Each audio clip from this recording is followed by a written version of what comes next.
제목으로 하나님 말씀 전하겠습니다. 여러분들 요즘 유행하는 신조어 중에 이생망이라는 말을 아십니까? 이번 생은 망했어를 줄임말로 부정적이고 자조적인 의미를 가지고 있는 표현입니다. 아무리 노력해도 안 되는 현실의 벽 앞에서 타고난 운명이나 자신의 팔자를 원망하면서 자포자기하듯 아무 기대 없이 되는 대로 하루하루를 무기력하게 살아가는 현대인의 모습을 잘 보여주는 단어라고 생각합니다. 우리가 인생을 살면서 운명을 가장 잘 느끼는 곳이 있다라면 아마도 그것은 가정일 것입니다. 내가 어쩌다 이런 가정에서 태어나서 저런 부모를 만나게 되었을까? 내가 어쩌다 저런 사람을 내 남편으로, 내 아내로 만나게 됐을까? 내가 어쩌다 저런 자식을 낳아서 이 고통을 겪게 되었을까? 내가 어쩌다 이렇게 불행한 인생을 살게 되었을까? 젊은 사람들은 나는 어쩌다가 잘생기고 예쁜 연예인 같은 장난 아니게 생긴 얼굴이 아니라 얼굴이 왜 장난같이 생겼을까? 전생에 지은 죄가 많아서 그런가? 이것이 과연 나의 운명인가 하는 질문을 한 번쯤은 하며 살지 않을까 생각합니다. 그런데 이런 질문이 예수님의 제자들에게도 있었음을 성경은 말씀합니다. 날 때부터 맹인으로 태어나서 구걸하며 살고 있던 한 사람을 예수님께서 길에서 만나시고 그를 주목하셨다라고 성경은 말씀합니다. 그때 제자들은 그 마음속에 담고 있었던 질문을 하나 꺼내게 되는데, 오늘 본문 말씀인 요한복음 9장 2절 말씀을 같이 한번 읽어보도록 하겠습니다. 시작. 제자들이 물어 이르되 라삐여, 이 사람이 맹인으로 난 것이 누구의 죄로 인함이니까? 자기니까? 그의 부모니까? 예수님 당시에 유대인들은 율법주의에 근거한 운명론을 믿고 있었습니다. 그래서 어떤 질병이나 사고를 당하거나 불행을 당한 사람을 보면 마치 욥의 친구들처럼 자기의 숨겨놓은 죄 때문에 그랬다, 그 부모의 죄 때문이다, 불행한 운명이 찾아온 것처럼 그렇게 이야기하곤 했습니다. 우리도 그럴 때가 많지 않습니까?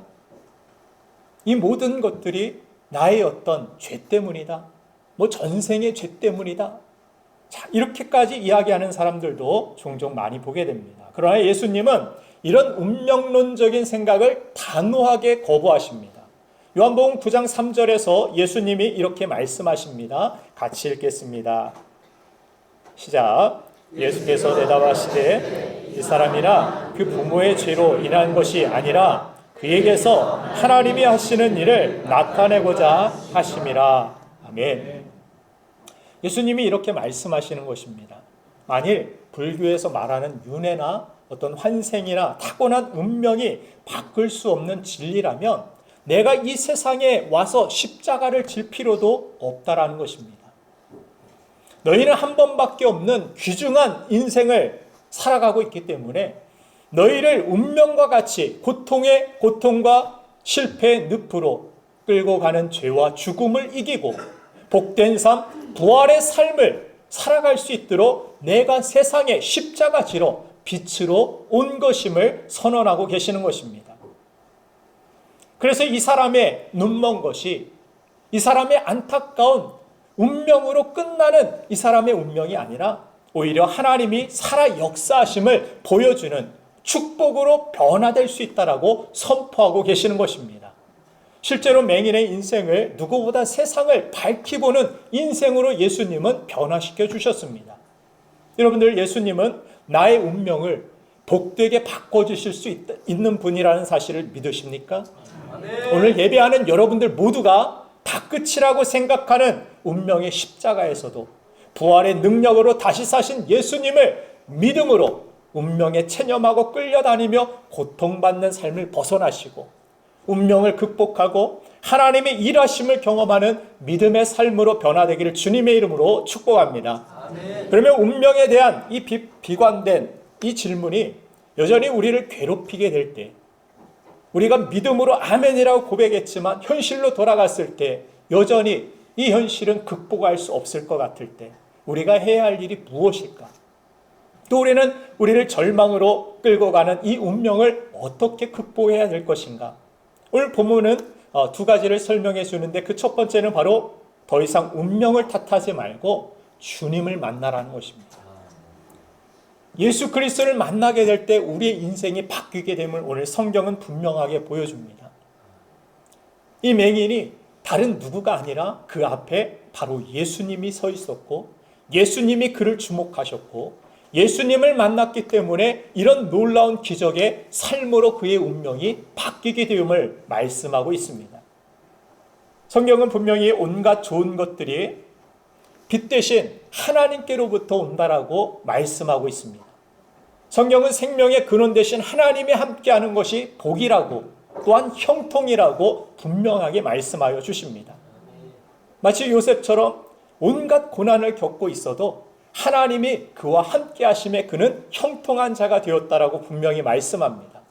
그래서 내가 지금 어떤 환경, 어떤 운명에 처해 있느냐, 그것보다 더 중요한 것이 있는데 바로 내가 예수님과 함께 하느냐, 그 예수님을 만났느냐, 그 예수님을 믿고 동행하는 삶을 살고 있느냐, 이것을 우리에게 가르쳐 주는 것입니다.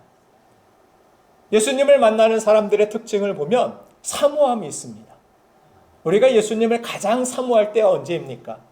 가장 열심히 여러분들이 기도할 때 보면은 여러분들의 삶에 꼭 문제가 있을 때입니다. 어려움이 있을 때. 평소에는 그냥 벚꽃이 아름답습니다. 봄이 왔습니다. 인스타에 그죠? 샵 여유 이런 거 막 올리다가 정말 기도하는 모습. 아무 다 지워버리고, 프로필 사진도 다 없애버리고, 그냥 하나님 앞에 눈물로 기도하는 그 모습을 볼 때, 정말 문제가 있고, 아픔이 있고, 어려움이 있고, 그때 사모함이 살아나서 예수님밖에 답이 없습니다. 예수님 도와주세요. 엎드리는 그런 모습들을 봅니다. 저 자신도 그렇고. 사모함이 있을 때 하나님의 은혜를 받고 사모함이 항상 늘 유지되면 좋겠는데 뭔가가 세상 것들로 배불러지고 뭔가가 만족되어지고 내가 원하는 바를 이루고 나면 우리가 사모함이 사라지고 하나님의 은혜도 함께 사라지고 많은 그러한 안타까운 일들을 반복하는 것을 보게 됩니다. 은혜 받는 사람을 보면 그러한 특징이 사모함이 있는 것을 봅니다. 지난주 말씀에 은혜를 받은 사람들이 그런 고백을 하더라고요. 오늘 설교 말씀이 너무 짧은 것 같았습니다. 웃으시는 분은 길었던 것 같은데 그렇게 기억하시고 계시는 것 같지만 오늘 설교 말씀이 너무 짧았다라는 그 이야기를 들었을 때 그분에게 사모함이 있구나.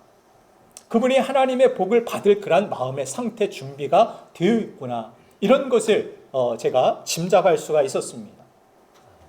이런 분들은 별로 많지 않으시고 저에게 지난주 치킨이 너무 맛있었습니다.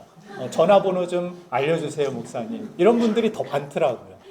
그러면서 제가 아직 이 BBQ 치킨은 내가 이기지 못했구나. 설교를 더 열심히 준비해야겠구나. 제 자신을 그렇게 돌아보게 되었는데 그래요. 사모함이 있습니다.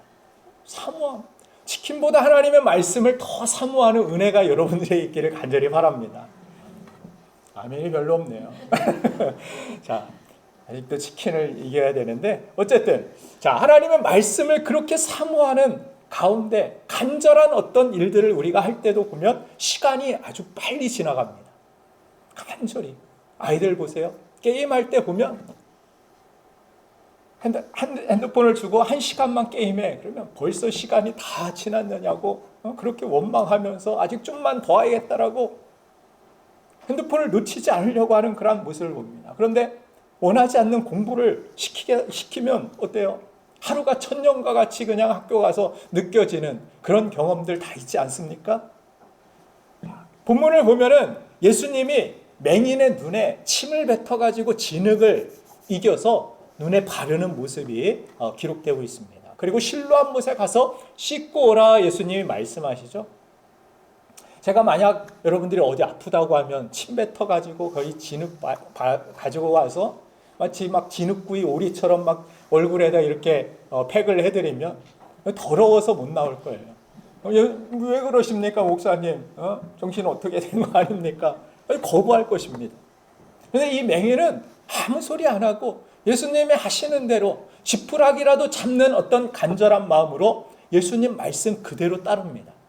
예수님의 모습을 나중에는 어떻게 됩니까? 실로암 못에 가서 씻고 예수님 말씀처럼 하고 오니까 눈이 다시 보이게 되는 놀라운 기적을 경험하게 됩니다. 이 소경이 눈을 뜨게 되는 이 과정은 마치 우리가 믿음을 갖는 과정과도 같다라고 생각을 합니다. 우리의 믿음은 예수님에 대한 어떤 간절함, 목마름에서 시작되게 됩니다. 그 후에 믿음이 성경은 들음에서 난다라고 말씀하시죠. 누구라도 나를 구원해 줬으면, 나를 도와줬으면, 나를 이 운명의 늪에서 건져내 주셨으면 좋겠는데 하는데 그때 마침 예수님을 만나게 되었고 예수님의 말씀을 듣게 됩니다. 그 말씀을 들음으로 인하여서 이 놀라운 기적이 그에게 시작되었고 또 내 생각과 비유에 맞지 않는 예수님의 행동 말씀이었지만 그대로 따름으로 말미암아 기적과 하나님의 살아계심을 결국 경험하는 것을 보게 됩니다. 간절함에 시작되어 말씀의 순종을 통하여 그 과정이 있었고 또 그 가운데 하나님의 살아계심과 하나님의 기적을 경험케 되는 믿음의 과정을 우리에게 보여주는 것입니다. 그런데 우리는 이 순서와는 반대로 예수님에 대한 어떤 간절함과 사모함은 별로 없고 기적과 표적만 구하는 그런 모습이 있습니다. 물론 구하면 주시기도 하십니다. 그러나 계속해서 기적만 따르면 어떤 현상이 벌어집니까? 성경은 분명히 보여주죠. 오병이의 기적, 병 고치는 기적, 예수님이 얼마나 많은 기적들을 이 땅에서 행하셨습니까? 수많은 사람들이 보았지만 그러나 예수님이 정작 십자가에 달려 죽으실 때 그들은 예수님을 저주할 자라고 욕하였고 십자가에 못 박으라고 먼저 아우성쳤던 그런 무리가 되었음을 보게 됩니다. 진정한 믿음이라는 것은 어떤 눈에 보이는 기적이나 현상들이 아님을 분명히 보여줍니다. 예수님의 말씀, 오히려 보지 않고 눈을 감고 들었을 때, 눈을 감았을 때 오히려 비로소 보이는 것들, 들리는 것들, 정말 선명한 주님의 말씀을 그 소경은 들었고 그 말씀에 순종하였고 진정 예수님을 만나고 보게 되었음을 오늘 성경은 가르쳐 주는 것입니다. 결국 우리가 기적만을 구하고 표적만을 따르다 보면 정작 중요한 예수님은 놓쳐버리는 것입니다. 예수님은 놓쳐버리는 거예요. 내가 원하는 축복은 가졌는지 모르지만 내가 원했던 집은 샀고 내가 원하는 직장은 갖고 내가 원하는 어떤 형편과 상황에 놓여 있는지는 모르지만 예수님은 놓쳐버리고 잃어버린 이 안타까운 모습이 우리에게 있지는 않은지 돌아봐야 한다는 것입니다. 그래서 기적에 어떤 초점을 둔 신학자나 목회자들이 사람들이 열광하는, 원하는 기대를 맞춰주고자 성경 말씀을 어떤 원리화시키는 그런 오류를 범하는 모습들을 봅니다. 그래서 이런 방식으로 해야 고침을 받는다. 마치 오늘 예수님께서 이렇게 진흙에 침을 발라서 해주셨으니까 이렇게 해야 병 고침이 있다. 눈에 좋다. 어떤 사람들은 무슨 독을 마실지라도 해함이 없다니까 독을 마셔가지고 예수님의 살아계심을 막 증명하겠다라고 독 마시고 죽어버려서 오히려 주님을 욕되게 만드는 이런 안타까운 사람들을 보게 됩니다. 어떤 원리화시키는 것, 이것은 참 위험한 일입니다. 이렇게 해야 고침받고 이렇게 해야 응답받고 이래서 자꾸 어떤 경험이나 방법들로 사람들을 끌어들이려고 하는데 잘못된 방법입니다. 예전에 기도원 가면은 방언 받게 해준다라고 뭔가 해서 들어보니까 저에게 할렐루야를 빨리 하라고 그러더라고요. 저는 혀가 좀 둔합니다. 그래서 빨리 뭐 말을 하는 걸 어려워합니다. 그래서 빨리 할렐루야를 해보려고 했는데 하라고 하니까 방언이란 어떤 신비한 그런 것들이 또 기대가 되니까 했습니다. 근데 제 혀가 둔하니까 잘 못하니까 나중에 막 하려고는 했는데 등짝 스매싱을 하더라고요. 날 잘 못하니까. 할렐루야를 하라고. 맞으면서 더러워서 내가 안 한다라고. 그런 반항심이 막 들더라고요. 그때 방언 못 받았어요. 나중에 오히려 교회에서 조용히 기도하는 가운데 방언을 하나님께서 주셨는데, 그렇습니다.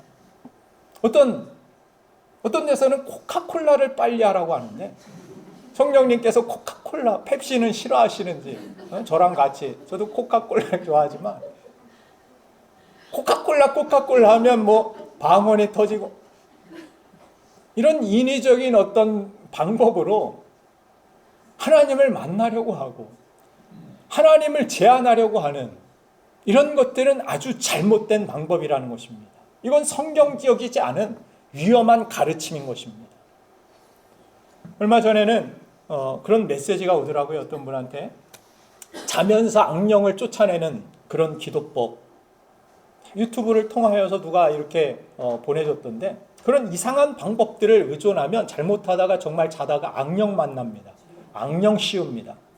악령이 역사합니다. 귀신 쫓는 방법을 우리는 찾고 방법을 붙드는 것이 아닙니다. 우리가 붙들어야 할 분은 오직 예수 그리스도십니다. 아멘. 자꾸 막 마귀 이러지 마세요. 우리는 자꾸 예수 하셔야 됩니다. 아멘. 예수님만 붙들면 마귀가 100마리가 되었든 뭐 1000마리가 되었든 뭐가 되었든 군대가 되었든 다 물러가게 되는 줄로 믿습니다. 어둠은 빛이 조금이라도 들어오면 어둠은 사라지게 됩니다. 우리는 빛 대신 예수 그리스도를 만나야 되고 예수 그리스도만을 믿어야 되고 예수 그리스도만을 붙들어야 되는 것입니다. 이게 답이에요. 다른 방법, 다른 어떤 진흙, 침, 여기에 기적과 능력이 응답이 있는 것이 아닙니다. 오직 예수님이십니다. 내 해답은 오직 예수 그리스도밖에 없습니다. 그래서 하나님을 어떤 방법으로 제한하는 것을 저는 아주 싫어합니다. 저의 기도의 응답에도 어떤 때는 하나님 힘들어요. 뭐 기도의 형식도 없었어요. 너무 힘드니까. 또 그때는 기도도 잘 안 했으니까. 너무 상황이 힘들고 어려우니까 마음이 답답하고 하나님 힘드네요. 뭐 그냥 존칭도 안 썼어요. 힘드네요. 근데 하나님께서 일주일 만에 막 제 상황을 막 변화시켜 주시고 바꿔 주시고 내가 원했던 기대했던 것 이상으로 형통하게 하시는 그런 하나님을 저는 경험합니다. 때로 간절한 마음으로 하나님 앞에 구할 때도 있지만 때로는 숨 쉬는 것처럼 저는 자연을 통해서도 하나님을 바라보게 되었고 어떤 상황을 통하여서도 어떤 영화를 통해 책을 통하여서도 모든 것을 통하여 하나님을 바라보고 하나님은 그렇게 일하실 수 있는 분이시라는 사실을 저는 믿습니다. 그래서 저는 여러분들에게도 기도할 때 이렇게 기도하시고 이렇게 저렇게 하시고 이런 것들을 굳이 가르쳐주지 않습니다. 나의 있는 모습 그대로 소경이면 소경에 있는 모습 그대로 받아주시고 바라보시고 그를 축복해 주시는 주님이심을 믿기 때문입니다. 나의 연약함, 나의 부족함, 내가 믿음이 연약해도 저 사람 같은 믿음이 대단한 믿음이 없어도 나의 연약함을 가지고 성경을 보면 죄인과 세리들은 나는 죄인입니다. 나를 불쌍히 여겨주세요. 자기가 하나님 앞에 아무것도 한 일도 없고 나의 인생을 돌아봐도 죄 지은 것밖에 없는 것 같은데 그럼에도 주님은 그의 기도를 받으셨다라고 말씀하시는 것을 보게 됩니다. 왜 그렇습니까? 있는 모습 그대로의 나를 하나님은 기뻐하시고 받아주시기 때문입니다. 연약하면 연약한 대로, 맹인이면 맹인인 대로, 그러면 오히려 더 주목하시는 주님의 모습, 주님의 시선을 오늘 성경은 우리에게 분명하게 보여주고 있습니다. 그러므로 우리가 추구해야 되는 것은 무엇입니까? 어떤 진흙이나 다른 실로암 연못이 아니라 그것 이전에 바로 예수님을 만나야 되는 것입니다. 예수님을 찾아야 되는 것입니다. 오늘 그가 예수님을 만났기 때문에 놀라운 기적이 시작되었고 그가 예수님 앞에 서 있었기 때문에 새로운 인생이 시작된 줄로 믿습니다. 그래서 우리가 아무리 절망스럽고 고통스럽고 바빠도 예배의 자리, 기도의 자리, 주님을 만날 수 있는 그런 자리로 나아가는 것, 그것이 참으로 중요함을 우리는 깨달아야 합니다. 예수님은 마태복음 5장 3절에서도 심령이 가난한 자가 천국을 소유하게 된다라고 말씀하고 있습니다. 천국이 누구 것이냐? 심령 가난한 사람이다. 마음이 가난한 사람? 마음이 마치 그냥 몇 달을 굶은 거지와 같이 정말 주님밖에 없습니다. 주님밖에 없습니다. 나는. 우리는 많은 부분 예배의 진정한 이 예배의 성공을 예배의 어떤 축복을 누리지 못하는 많은 부분 이유가 나는 설교도 이전까지 많이 들어봤어. 난 성경도 많이 알고 있어. 신앙생활도 어느 정도 해야 될지 나는 다 알고 있어. 이 배부름 가운데 하나님의 은혜가 임하지 못하고 이 배부름 가운데 하나님의 축복이 누리지 못하는 그러한 안타까움을 보게 됩니다. 나는 모릅니다. 나는 주님밖에 없습니다. 나는 목마릅니다. 찬양을 드려도 찬양 가운데 은혜 받는 사람은 찬양 안에도 습기가 있어요. 찬양 안에도. 메마른 찬양이 아닙니다. 정말 그 안에 간절함이 있고 눈물이 있고 기도도 마찬가지죠. 예배도 마찬가지고 그 간절함이 회복되는 은혜가 저와 여러분들에 있기를 간절히 바랍니다. 그래서 요한계시록 3장 17절에 보면 라오디게아 교회를 책망하시면서 내가 말하기를 나는 부자라 부요하여 부족한 것이 없다 하나 내 곤고한 것과 가련한 것과 가난한 것과 눈먼 것과 벌거벗은 것을 알지 못하는도다. 그렇게 말하면서 너희가 자랑하는 그러한 유명한 이 안약을 너희 산지가 이 안약으로 인하여서 이 약품으로 인하여서 부자가 되었고 너희가 생산되는 그 금으로 인하여서 너희들이 부유하다 그렇게 생각하는데 진정 너희를 부욕해 하시는 예수 그리스도 너희를 정금과 같이 너의 눈을 밝히 떠서 영원한 천국을 볼 수 있게 만드시는 예수 그리스도를 통하여서 그 축복을 너희들이 경험해야 된다. 교회이면서도 왜 사모함이 없느냐? 주님은 책망하시는 것입니다. 성도이면서 왜 예수님에 대한 사모함이 없고 다른 것에만 세상 사람들처럼 큰 관심을 가지고 살아가느냐? 그러면 정작 중요한 예수님은 잃어버리고 부유하다 하나 정작 가난하고 불쌍한 사람 그런 운명으로 다시 들어가게 된다는 것입니다. 여러분들 오늘 들은 이 말씀을 통하여서도 하나님은 여러분들 삶 가운데 놀라운 은혜와 축복 주시는 줄로 믿습니다.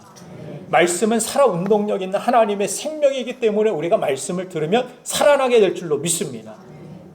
성경을 70번 읽고서 예수님을 믿은 이 범어사 출신의 이명식 승려라는 분이 계십니다.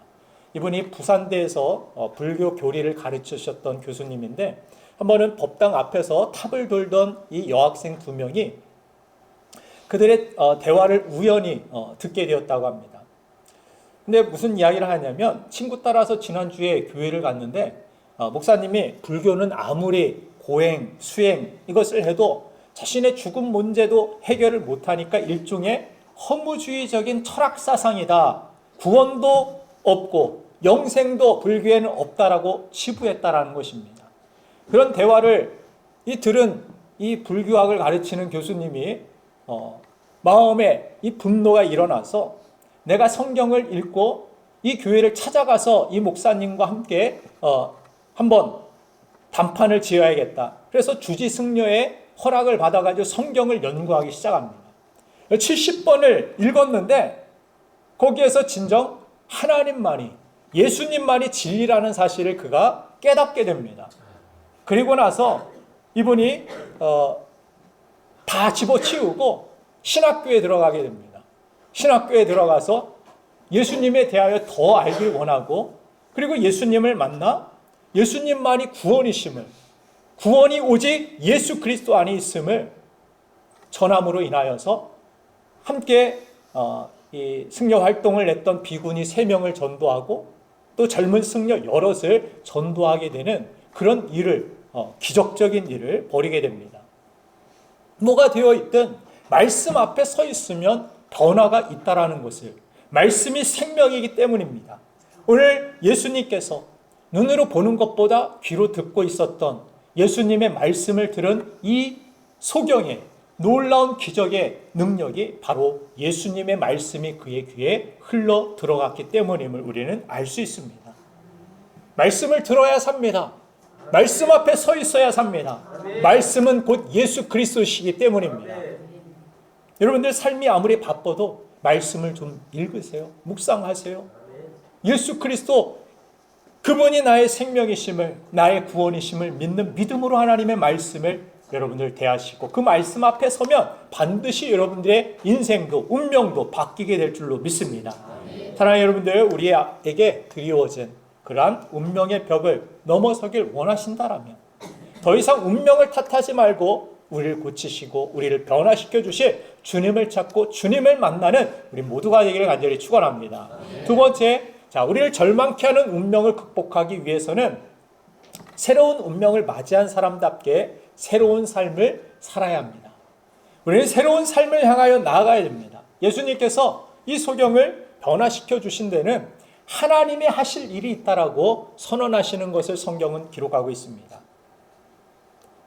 요한복음 9장 4절에서 보면 때가 아직 낮음에 나를 보내신 이의 일을 우리가 하여야 하리라. 밤이 오리니 그때는 아무도 일할 수 없느니라. 이런 사명에 대한, 소명에 대한 말씀을 하십니다.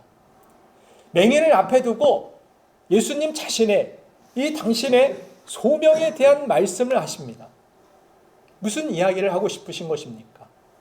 이 일을 고치시는 이 일을 통하여서 빛 되신 예수 그리스도를 그들에게 전하고 싶고, 또한 예수님께서 이 소경의 눈을 띄었을 때 이 소경이 실로암 연못으로 가는 모습을 오늘 7절에서 기록하는데, 실로암 못에 가서 씻으라 하시니 가로치고 자세하게 실로암이 어떤 뜻인지를 성경은 우리에게 설명합니다. 실로암은 번역하면 보냄을 받았다는 뜻이라. 보냄받았다. 누구로부터 어떤 목적을 가지고 보냄받은 것, 그것이 실로암이다. 성경은 그렇게 설명합니다.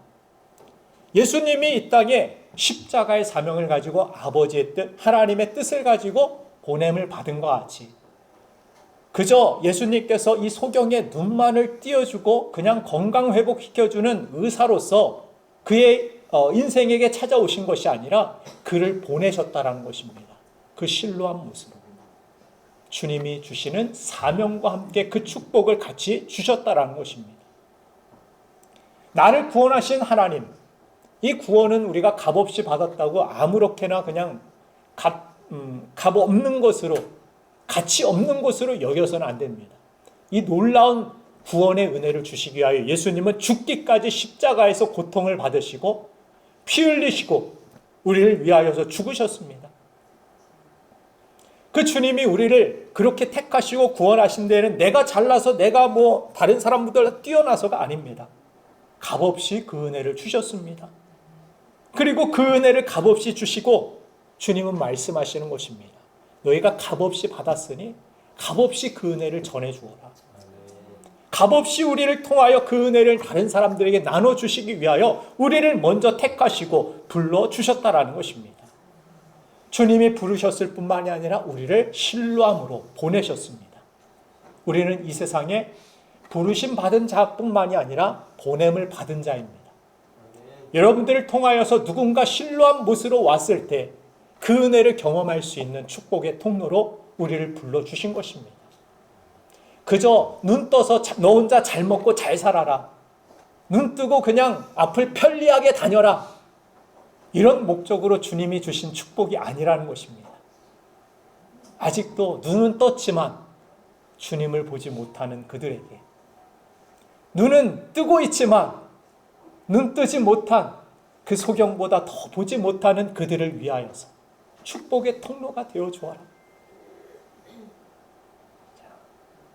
그가 그토록 궁금했던 자신의 눈을 띄워준 예수님을 만나게 되고 그런 그에게 새로운 운명이 열리게 되었습니다. 그리고 그 새로운 운명은 어둠 속에서 빛 가운데로 구원받은 것을 혼자 누리는 데서 머물러 있지 않고 빛 대신 주님, 나의 눈을 뜨게 하신 예수 그리스도를 알리고 다른 사람들에게 자신을 통하여 희망과 용기를 주는 실로암과 같은 인생을 이 소경은 살았음을 성경은 말씀해 줍니다.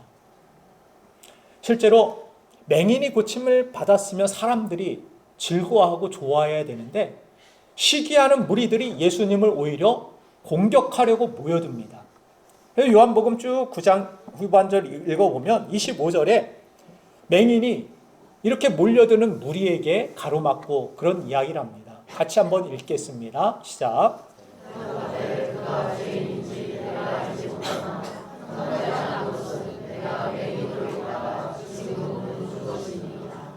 아멘.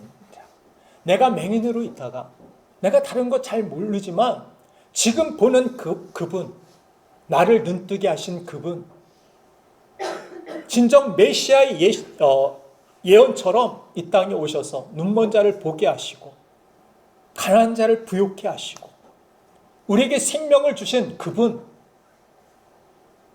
그분이 바로 나의 눈을 뜨게 하신 분이라는 사실을 여러분들에게 말씀드립니다. 수많은 군중의 위협, 그들이 몰려왔을 때 두려웠지만 그러나 나의 눈을 뜨게 하신 그분을 부인할 수 없었던 것입니다. 조용히 가만히 있을 수 있었지만 내가 만난 그 주님을 알리지 않을 수 없었습니다. 그들이 모르기 때문에 눈은 떴지만 이 예수님이 얼마나 귀한 분인지, 이 예수님이 바로 하나님의 아들 메시아심을 모르는 그들에게 알리고 싶었던 것입니다. 사랑하는 여러분들, 눈을 뜬 데서 우리는 만족하지 말고 못 보는 그들에게 알려주는 그런 축복의 삶을 살아야 될 줄로 믿습니다. 또한 예수님이 보시는 것을 우리도 보며 사시길 간절히 바랍니다. 많은 사람들은 이 소경을 지나치고 동전 몇 푼이나 그냥 던져주고 말았지만 예수님은 그를 주목하셨음을 성경 오늘 본문 말씀 1절에서 기록합니다. 맹인된 사람을 보신지라, 이 보셨다라는 것을 그냥 보고 지나쳤다라는 것이 아니라 주목했다라는 단어로 성경은 기록하고 있습니다. 원어 성경은 그렇게 기록하고 있어요. 주목하고 계셔요. 뭐 하려고? 그를 새로운 운명, 새로운 인생으로 초대하려고, 그를 새로운 인생으로 살게 만드시려고, 어떻게 하면 저를 도울 수 있을까? 어떻게 하면 저 눈을 뜨게 할 수 있을까?